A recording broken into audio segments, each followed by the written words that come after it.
सभी को राम राम।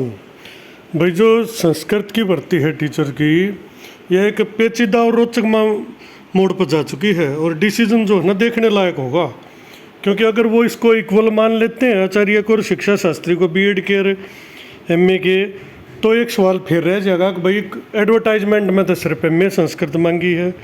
अगर नहीं मानते हैं तो दूसरा सवाल रह जाएगा कि भाई 23 से 17 का जो नोटिफिकेशन उसमें तो इक्वल मान लिए हैं।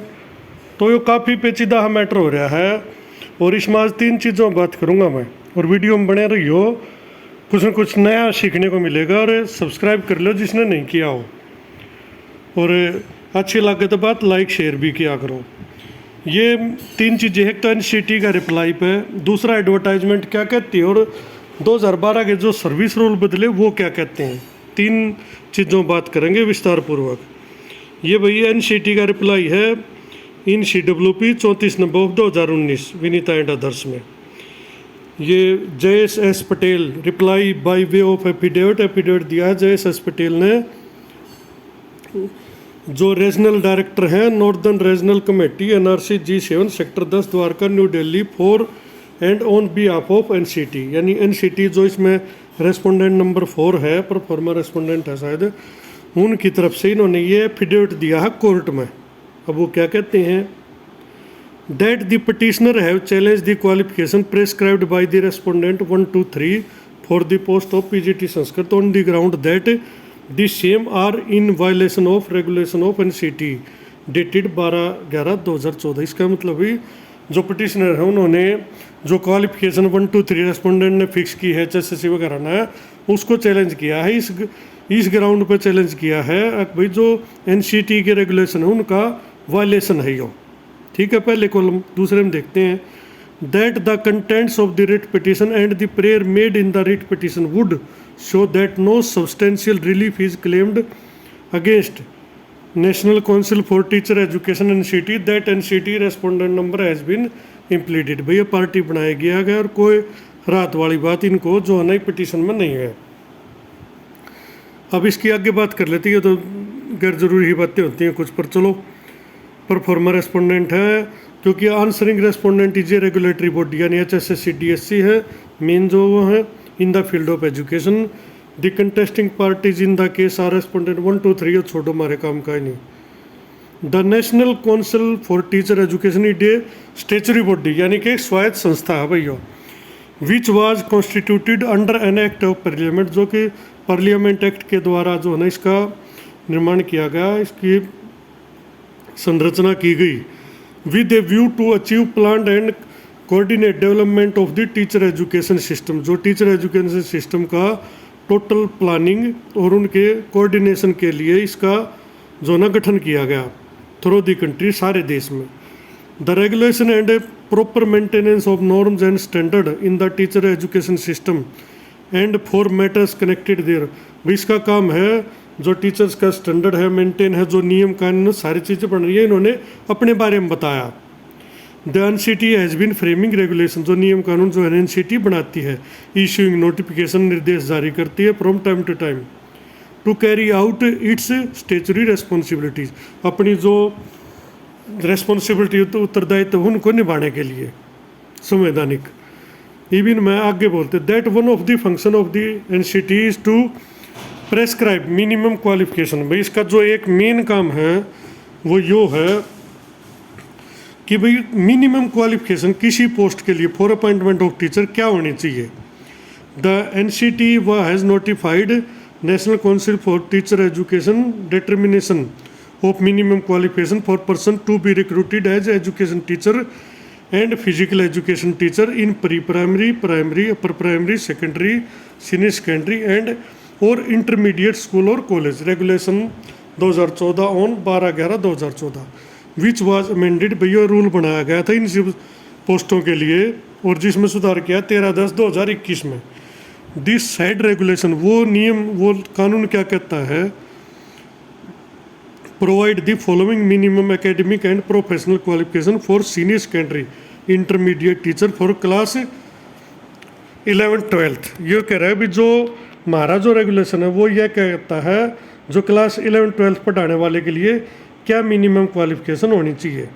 Senior secondary and intermediate for 11th-12th। इसमें देखो पहली है post graduate with at least 50 marks, 50% number होने चाहिए एमए में पोस्ट ग्रेजुएट, और इट्स इक्विवेलेंट, और ब्रैकेट में लिख दिया इसका इक्विवेलेंट।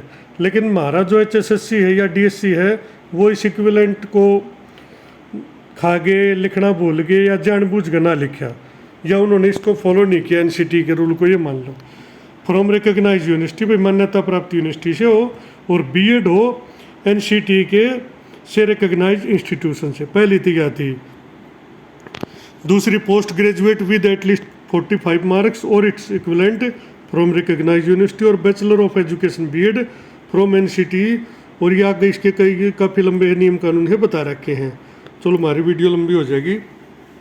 आगे है post graduate with at least 50 marks और इक्विवेलेंट, फिर इक्विवेलेंट लिख दिया इन्होंने, फ्रॉम रिकॉग्नाइज यूनिवर्सिटी, और बीए बीएड या बीएससी बीएड जो आजकल कंबाइन करवा रहे हैं, from any NCT recognise institution, same है वही बात।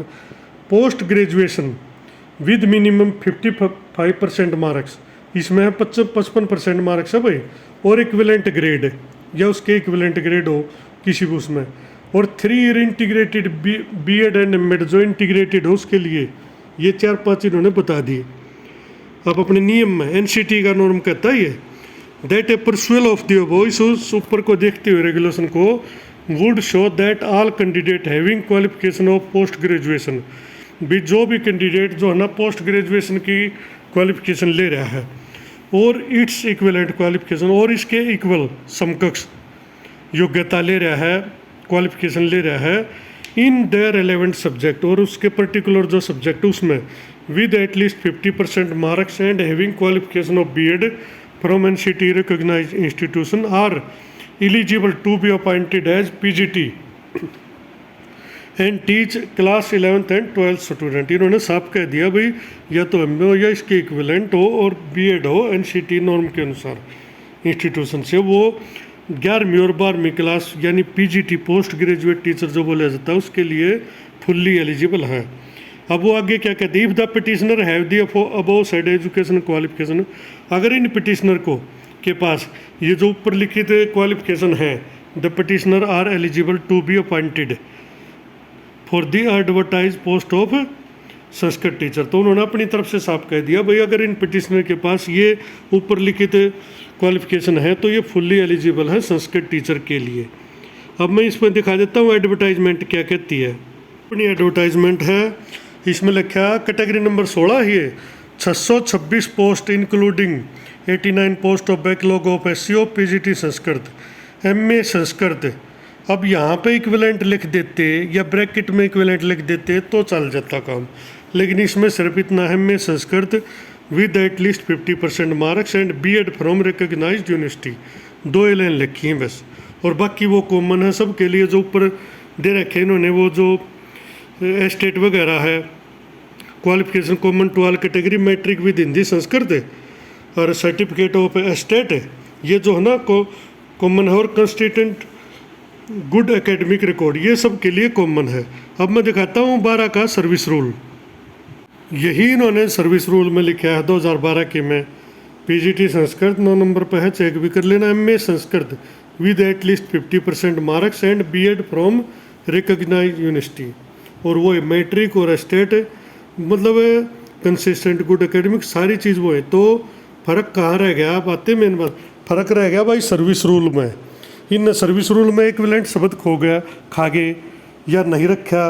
अरे जब तुमको पता है कि आपकी खुद की यूनिवर्सिटी आचार्य की डिग्री देने लग रही है, और देश में बहुत सारे मान्यता प्राप्त संस्थान जो है ना आचार्य की डिग्री देने लग रहे हैं, और उसको इक्विवेलेंट टू एमए मानकर पहले नियुक्ति की भी जा रही हैं। तो अब एकदम से क्या हो गया था भाई, एनसीटी ने रूल बनाया, एनसीटी ने तो इक्विवेलेंट भी कहा था, लेकिन जो हरियाणा के नीति निर्मारक हैं, जो निर्दाता हैं, जिन्होंने ये निर्धारित की है, ये रूल बनाया है, उनकी गलती रहेगी भाई। उन्होंने ये लिख दिया इक्विवेलेंट शब्द लिखा है नहीं, अगर वो वहीं पे लिख देते तो काम चल जाता। अब वो सर्विस रूल इन्होंने अमेंड किया 23/6/2017 को, करना पड़ा इनको, क्योंकि इनको भी लग गया था भैया तो गलती होगी, पता तो चल गया था। यूनिवर्सिटी जब इसको इक्वल मानती है तो हम कैसे मना कर सके हैं ना। तो फिर इनकी इस डिग्री का फायदा ही क्या होगा। जब आप किसी नौकरी में योग्य ही नहीं मानोगे इनको तो इस डिग्री का कोई फायदा नहीं होगा। इसलिए वो अमेंडमेंट किया। अब वो अमेंडमेंट भी उलझ गया। अगर उसको जो है रेट्रोस्पेक्टिव लागू कर देते तो सबका काम चल जाता भाई, लेकिन अब वो भी प्रोस्पेक्टिव पर अब सारा झगड़ा कुल मिलाकर झगड़ा उलझ गया भाई। मैं तो जितना इसमें देखो ना आदत है पढ़ने की, नई नई चीज़ें सीखने की, देखने की, तो इसलिए इसको पढ़ा था। लेकिन अब ये कोर्ट देखते हैं इस पर क्या डिसीजन देगा। हाँ, डिसीजन जो है ना रोचक होगा, काफ़ी आगे इंटरेस्टिंग सा मैटर हो गया कि वो कोर्ट करेगा क्या इसमें। अगर रूल के अनुसार कुछ है और वैसे धरातल पर कुछ है। बाकी भाई देखते हैं किसके हक में किस तरफ यहाँ से बात जाती है। धन्यवाद।